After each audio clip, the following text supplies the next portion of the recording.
Socrates, I despair for the world. Alas, my dear Hypatia, you look as if you just met the monster Medusa. Why do you despair for the world? The oracle granted me a viewing through her time machine, and I saw the future that awaits us 2,000 years ahead. Wars that make Troy seem like child's play. Weapons that can set the world ablaze. Machines eating jungles and mountains alive. Poison filling the air, land, and sea. There is no hope for us, Socrates. Well, surely hope remains, Hypatia. Even the worst of times have always given way to better ones. No, Socrates. I am certain of it. Only a malignant creature could wreak such havoc upon the world. We are doomed. Well, those are strong words, Hypatia. Please tell me the reasoning that makes you so certain. Very well.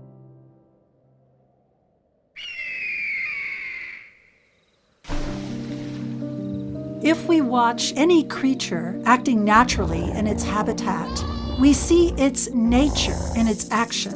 Agreed? Agreed.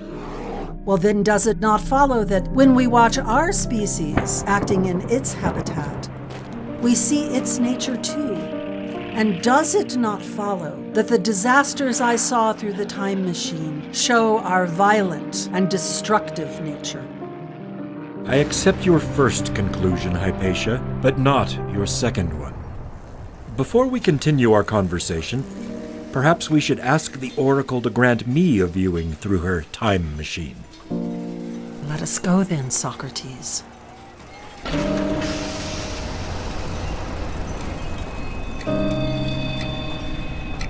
I see what you saw, Hypatia, and it brought tears to my old eyes. But I do not share your despair. When I watched closely, I did not see our species acting naturally in its habitat. What do you mean, Socrates? Are your eyes failing you? Not yet, my dear. What I saw were great multitudes of men and women toiling at work that caused the destruction. Yet I saw that these multitudes were controlled by very small groups of men who did no work themselves. Men wearing strange dark tunics and thin scarves tied around their necks. Without this control, the toiling men and women would never have caused such destruction. The destruction resulted from the institutions these men commanded, not from human nature. I saw this too, Socrates. But it must be human nature to live under such institutions. We do so even today here in Athens, as do civilized people throughout the world. We certainly do, Hypatia. But again, you should not conclude that this is human nature. Perhaps the oracle would be kind enough to turn her time machine backward for a moment, so we can view the world as it was 4,000 years ago. Oh, Socrates, what was this? The Golden Age? Where were the palaces, the temples, the fortresses? Where were the rulers living in luxury, the armies, the slaves? Indeed, Hypatia, none of those existed in that time. And as you saw, the people were not living in squalor and violence. Those sheep grazing over lush green fields, the towns and villages, trade ships and caravans, this society was as civilized as ours, thriving without rulers and their destructive institutions. Yet these people were human beings like ourselves. Therefore, the institutions we saw destroying the future world result from something other than human nature. But what else could it be, Socrates? Our institutions must become destructive when societies grow and mature, the way a young man's face sprouts a beard. Perhaps so, Hypatia, but I believe there is another explanation. One that allows us to keep our faith in human nature, and therefore our hope. When you watched that ancient society at work, did you see what made it possible? What made it more than small tribes like those that still wander in the mountains, foraging and hunting for a meager living? You no doubt mean the fields and livestock, Socrates. I mean that and more, Hypatia.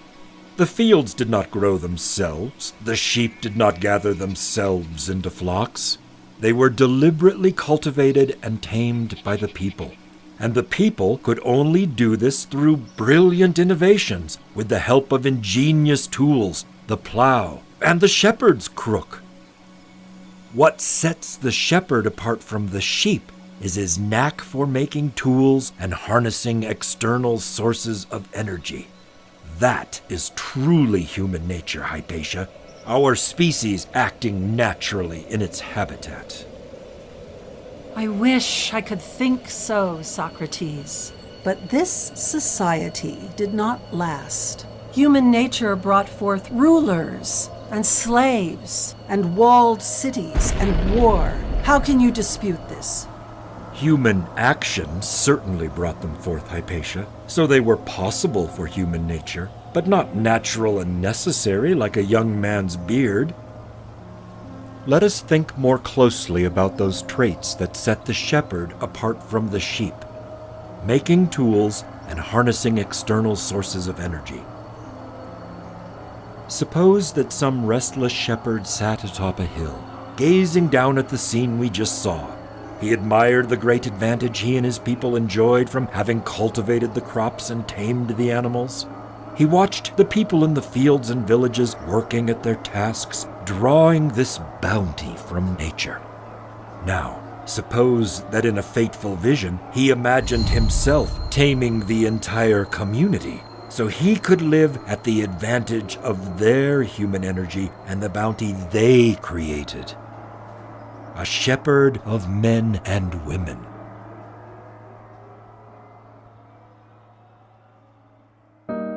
Socrates, you shock me. What a monstrous idea. I shock you, Hypatia? Do you not see that this is precisely what our rulers in Athens are today?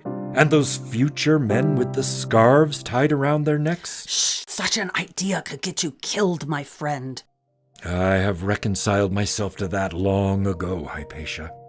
Let me continue. Suppose this man and some cohorts decided to make their dream come true with the same ingenuity that created the villages and fields. It took thousands of years to invent the tools and techniques for domesticating plants and animals.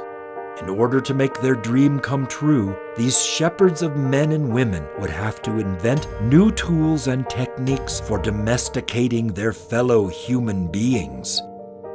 In particular, they would have to create new institutions that gave them control over others. A shepherd's crook for their human flock. Agreed? Agreed. Then, given that people were so ingenious as to tame other powers of nature, surely their ingenuity could tame communities of human beings. These new institutions would become the greatest tool ever invented, a tool for making tools of human beings. Thus, what we see today and in that future world is not our species acting naturally in its habitat. We see captive creatures and their captor, bound in an unnatural struggle, wreaking havoc upon the world. Hypatia, my dear, are you all right? You have shaken my understanding to its foundations, Socrates. The disasters I saw through the time machine are not a result of human nature at all. Instead, they were caused by institutions that do violence to human nature and the world, grown mighty enough to terrify Zeus himself. Yet once this tool has been invented, what hope is there of stopping it? Sometimes a little hope is all the gods give us. We must make do with what hope we have. If our nature is violent and destructive, we are doomed, as you thought at first. But if our ingenuity created this tool, the human flock may find a way to escape its shepherds and run free again before it is too late. Then what can we do to overcome these disastrous institutions, Socrates? You and I, my dear, nothing. After all, we are only characters in a dialogue. But those who ponder our words may work wonders even the oracle cannot foresee.